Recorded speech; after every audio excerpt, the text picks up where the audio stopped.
ನಡಿ ಈಗ ಶುರು ಮಾಡೋಣ.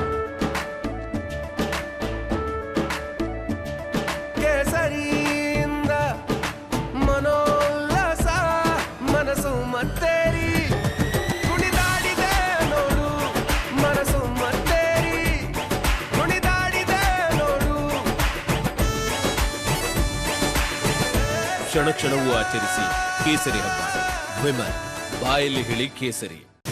ಎಸ್ಐಟಿ ತನಿಖೆಯನ್ನ ಸುಪ್ರೀಂ ಮಾನಿಟರಿಂಗ್ ಮಾಡಬೇಕು, ಆಗ ಸತ್ಯಾಸತ್ಯತೆ ಏನು ಅನ್ನೋದು ವಿಚಾರ ಬಯಲಿಗೆ ಬರುತ್ತೆ ಅಂತ ಹೇಳಿ ಸಿಟಿ ರವಿ ಹೇಳಿಕೆಯನ್ನ ಕೊಟ್ಟಿದ್ದಾರೆ. ಹೈಕೋರ್ಟ್ ಮಹಿಳಾ ಜಡ್ಜ್ ಮಾನಿಟರ್ ಮಾಡಬೇಕು, ಈ ರೀತಿ ತನಿಖೆ ಮಾಡಿದ್ರೆ ರಾಜಕೀಯ ಆಗೋದಿಲ್ಲ, ಯಾರೇ ತಪ್ಪು ಮಾಡಿದ್ರೂ ಸಮರ್ಥಿಸಿಕೊಳ್ಳೋದಿಲ್ಲ ಅಂತ ಹೇಳಿ ದಾವಣಗೆರೆಯಲ್ಲಿ ಮಾಜಿ ಸಚಿವ ಸಿಟಿ ರವಿ ಹೇಳಿಕೆಯನ್ನ ಕೊಟ್ಟಿದ್ದಾರೆ. ಹಾಗಾದ್ರೆ ಸಿಟಿ ರವಿ ಏನ್ ಹೇಳಿದ್ದಾರೆ ಒಮ್ಮೆ ಕೇಳ್ತಾ ಹೋಗುವ.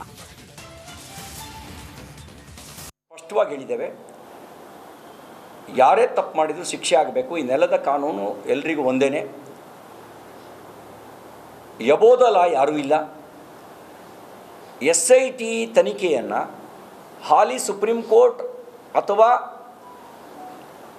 ಹೈಕೋರ್ಟ್ನ ಮಹಿಳಾ ನ್ಯಾಯಾಧೀಶರು ಮಾನಿಟ್ರ್ ಮಾಡಲಿ, ಅವರಿಗೆ ರಿಪೋರ್ಟಿಂಗ್ ಆಗಲಿ. ಈಗ ಲೀಕ್ ಆಗ್ತಾ ಇದ್ದಾವೆ, ಸತ್ಯ ಎಷ್ಟು ಸುಳ್ಳೆಷ್ಟು ಗೊತ್ತಿಲ್ಲ.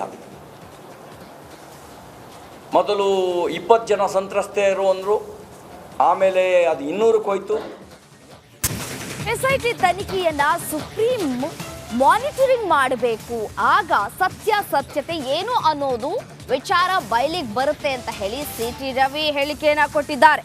ಹೈಕೋರ್ಟ್ ಮಹಿಳಾ ಜಡ್ಜ್ ಮಾನಿಟರ್ ಮಾಡಬೇಕು, ಈ ರೀತಿ ತನಿಖೆ ಮಾಡಿದ್ರೆ ರಾಜಕೀಯ ಆಗೋದಿಲ್ಲ, ಯಾರೇ ತಪ್ಪು ಮಾಡಿದ್ರೂ ಸಮರ್ಥಿಸಿಕೊಳ್ಳೋದಿಲ್ಲ ಅಂತ ಹೇಳಿ ದಾವಣಗೆರೆಯಲ್ಲಿ ಮಾಜಿ ಸಚಿವ ಸಿಟಿ ರವಿ ಹೇಳಿಕೆಯನ್ನ ಕೊಟ್ಟಿದ್ದಾರೆ. ಹಾಗಾದ್ರೆ ಸಿಟಿ ರವಿ ಏನ್ ಹೇಳಿದ್ದಾರೆ ಒಮ್ಮೆ ಕೇಳ್ತಾ ಹೋಗುವ. ಸ್ಪಷ್ಟವಾಗಿ ಹೇಳಿದ್ದೇವೆ, ಯಾರೇ ತಪ್ಪು ಮಾಡಿದರೂ ಶಿಕ್ಷೆ ಆಗಬೇಕು. ಈ ನೆಲದ ಕಾನೂನು ಎಲ್ರಿಗೂ ಒಂದೇ, ಯಬೋದಲ ಯಾರೂ ಇಲ್ಲ. SIT ತನಿಖೆಯನ್ನು ಹಾಲಿ ಸುಪ್ರೀಂ ಕೋರ್ಟ್ ಅಥವಾ ಹೈಕೋರ್ಟ್ನ ಮಹಿಳಾ ನ್ಯಾಯಾಧೀಶರು ಮಾನಿಟ್ರ್ ಮಾಡಲಿ, ಅವರಿಗೆ ರಿಪೋರ್ಟಿಂಗ್ ಆಗಲಿ. ಈಗ ಲೀಕ್ ಆಗ್ತಾ ಇದ್ದಾವೆ, ಸತ್ಯ ಎಷ್ಟು ಸುಳ್ಳೆಷ್ಟು ಗೊತ್ತಿಲ್ಲ. ಮೊದಲು 20 ಜನ ಸಂತ್ರಸ್ತೆಯರು ಅಂದರು, ಆಮೇಲೆ ಅದು 200ಕ್ಕೆ ಹೋಯ್ತು. ಹಲವಾರು ವರ್ಷಗಳಿಂದ ನೀರಿನಲ್ಲಿ ತ್ಯಾಜ್ಯ ಸೇರುತ್ತಿರೋದು ಗೊತ್ತಿದ್ರೂ ಕೂಡ ಯಾರೂ ಧ್ವನಿ ಎತ್ತಲಿಲ್ಲ.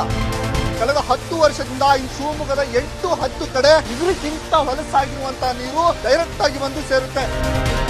ತುಂಗೆ ಮಲಿನ ಆಗ್ತಿದ್ದಾಳೆ, ಜನರು ಅದನ್ನೇ ಕುಡಿಯುತ್ತಿದ್ರು, ಅಧಿಕಾರಿಗಳು ಮಾತ್ರ ಕಣ್ಮುಚ್ಚಿ ಕುಳಿತಿದ್ದಾರೆ. ಈ ನೀರನ್ನ ಕುಡಿಲಿಕ್ಕೆ ಸಾಧ್ಯ ಇದೆಯಲ್ರಿ? ಇದು ಮನೆಯ ಟಾಯ್ಲೆಟ್ ನ ನೀರಿದು, ಸ್ವಲ್ಪ ಆದ್ರೂ ಮನುಷ್ಯತ್ವ ಇದೆಯನ್ರಿ ನಿಮ್ಗೆ? ಆದ್ರೆ ಹಿಂದೆ ಮುಂದೆ ನೋಡದೆ ತುಂಗೆಯ ಮಾನ ಉಳಿಸೋಕೆ ಮುಂದಾದ ಏಕೈಕ ಚಾನಲ್ ಈ ತೆಪ್ಪಾದ ರ್ಯಾಲಿ ಮಾಡುವ ಮೂಲಕ ಸರ್ಕಾರವನ್ನ ಎಚ್ಚರಿಸುವಂತ ಪ್ರಯತ್ನವನ್ನ ಮಾಡ್ತಾ ಇದ್ದೀವಿ.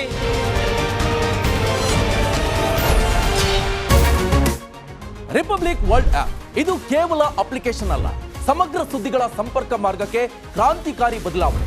ರಿಪಬ್ಲಿಕ್ ವರ್ಲ್ಡ್ ಆಪ್ ಕೇವಲ ಸುದ್ದಿ ಅಪ್ಲಿಕೇಶನ್ ಪರಿಚಯಿಸುತ್ತಿಲ್ಲ, ಬದಲಾಗಿ ಡಿಜಿಟಲ್ ಸುದ್ದಿ ಬಳಕೆಯ ಹೊಸ ಯುಗಕ್ಕೆ ನಾಂದಿ ಹಾಡ್ತಾ ಇದೆ. ಇದೊಂದು ಬ್ರೇಕಿಂಗ್ ನ್ಯೂಸ್, ಪ್ರಭಾವಶಾಲಿ ಕಾರ್ಯಕ್ರಮಗಳಿಗೆ ಗಟ್ಟಿಯಾದ ವೇದಿಕೆ. ಇಲ್ಲಿ ಕೇವಲ ತಾಜಾ ಸುದ್ದಿ, ಅದರ ನೇರ ಪ್ರಸಾರ ಮತ್ತು ಚರ್ಚೆಗಳಿಗೆ ಮಾತ್ರ ಅವಕಾಶ. ರಿಪಬ್ಲಿಕ್ ವರ್ಲ್ಡ್ ಆಪ್ ಡೌನ್ಲೋಡ್ ಮಾಡಿ ಗೂಗಲ್ ಪ್ಲೇ ಸ್ಟೋರ್ ಹಾಗೂ ಆಪಲ್ ಆಪ್ ಸ್ಟೋರ್ನಲ್ಲಿ ಲಭ್ಯವಿದೆ.